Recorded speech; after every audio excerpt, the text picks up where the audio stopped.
Hi, I'm just going to be giving you a brief walkthrough of my CSS animation project. The title of my project is the Morphing Cube. The Morphing Cube is an animation that transforms at the click of a button. So it's a cube at the minute, and as you can see, it transforms into a ring shape. So how I did this, so I'll just show you the CSS.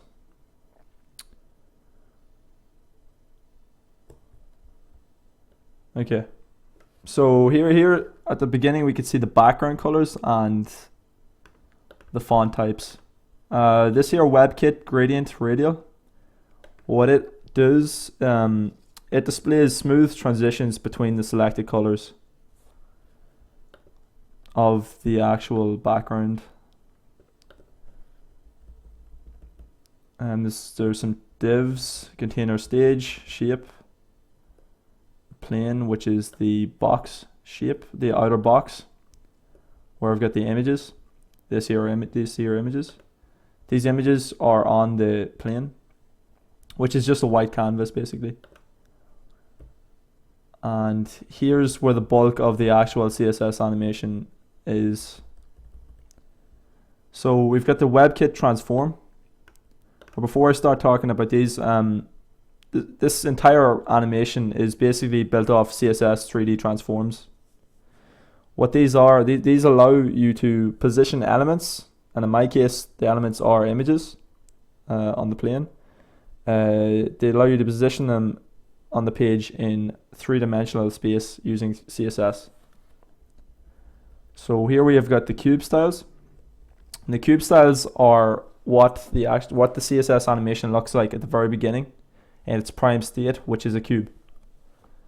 So here it's in its prime state, it's a cube, which is the CSS here, cube styles, has made it look like that. So as you can see, the opacity here is 0.5. You can kind of see through to the other images, see through, almost transparent.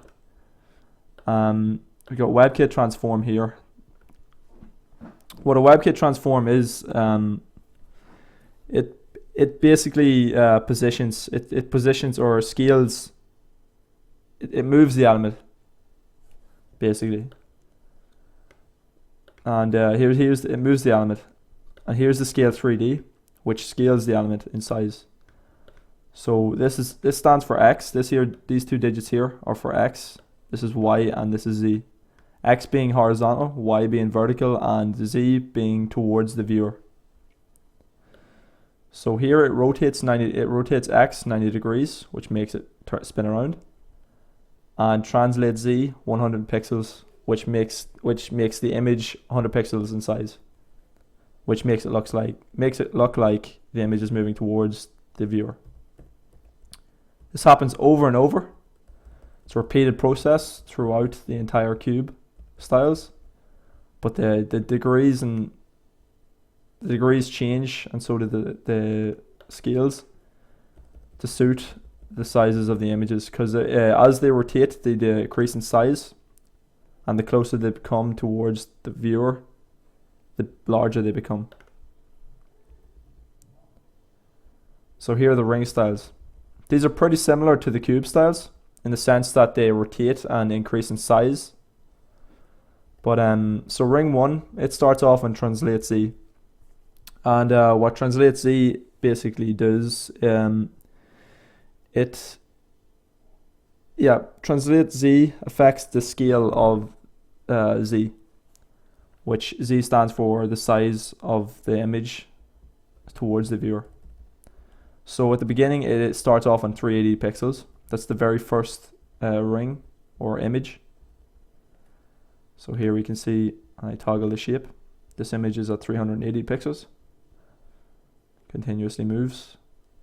And the images grow smaller as they move away from the viewer, and bigger as they get closer. So it basically happens over and over again for each of the 7 or each of the 12 rings or faces. They rotate in an entire circle, or almost an entire circle, and that's basically it. So that's the rings and cube styles are what make the CSS animation and the transforms. And here at the end we just have the controls for the control boxes and the video that I placed in it at the end. So yeah, that's basically just a little quick run through of how I made this animation. Thanks for watching.